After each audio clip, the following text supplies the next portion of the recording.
Salam alaikum. Bonjour tout le monde.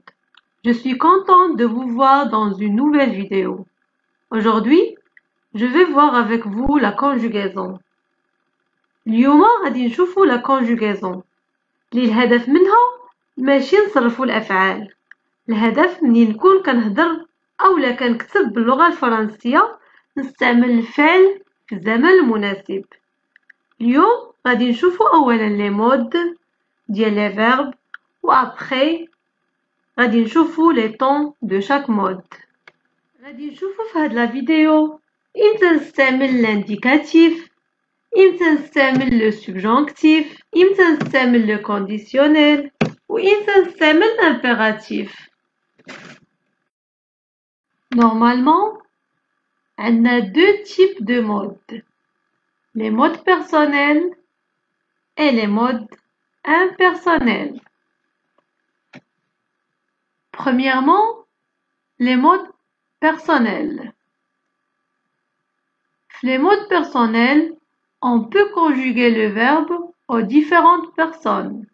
Je, tu, il, elle, nous, vous, il avec S et elle avec S. Par contre, les modes impersonnels, on ne peut pas conjuguer le verbe. Les modes impersonnels ما فيهمش les personnes.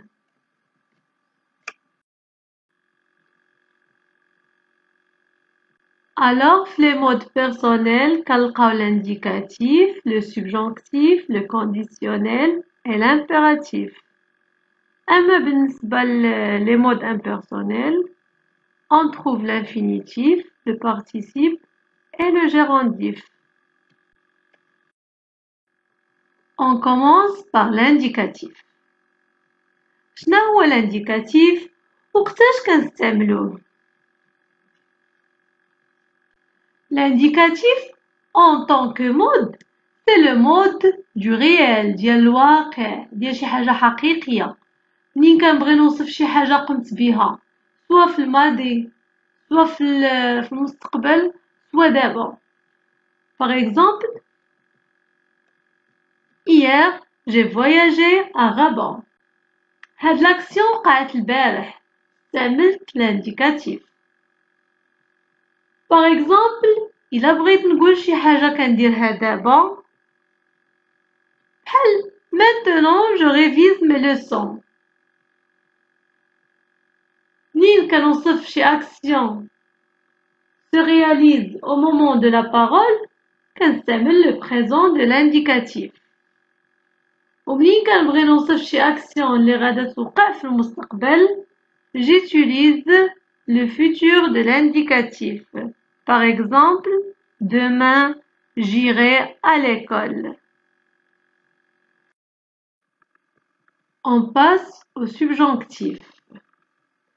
Le subjonctif est le contraire de l'indicatif.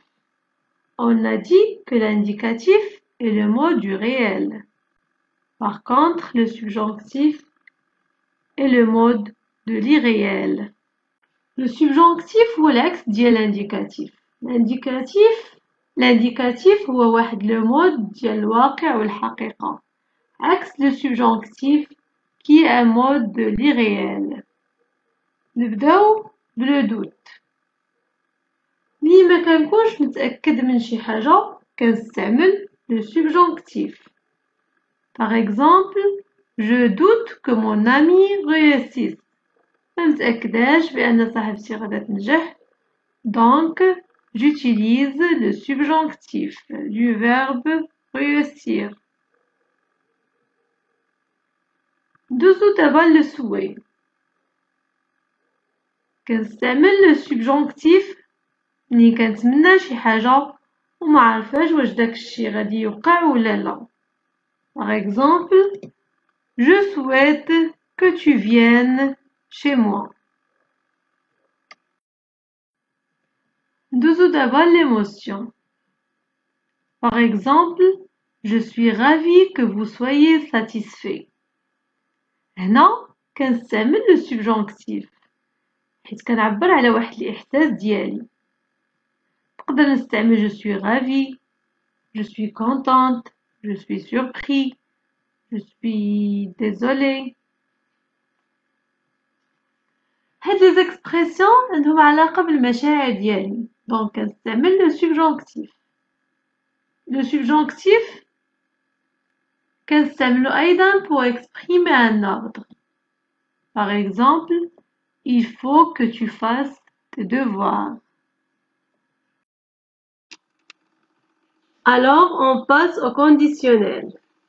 Le conditionnel est utilisé pour exprimer soit une condition, c'est-à-dire l'action est soumise à une condition pour être réalisée.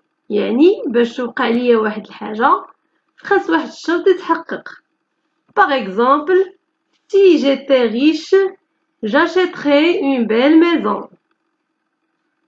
يعني باش نشري دار زوينة خاصني بعدا نكون غنية.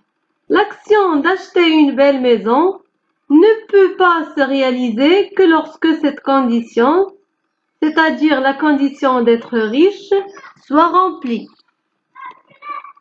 Ou bien, on utilise le conditionnel si une action est incertaine.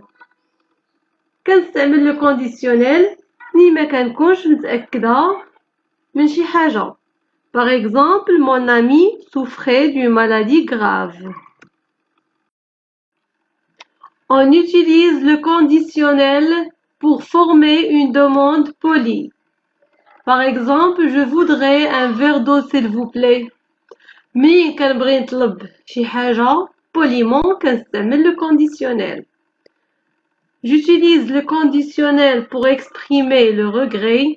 منين كندم على شي حاجة ما درتهاش. Par exemple, j'aurais dû réviser mes leçons.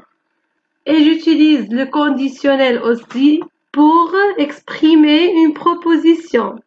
Par exemple, vous voudriez qu'on dîne au restaurant? Enfin, on trouve l'impératif. Alors, l'impératif est un mode qui nous permet de donner un ordre.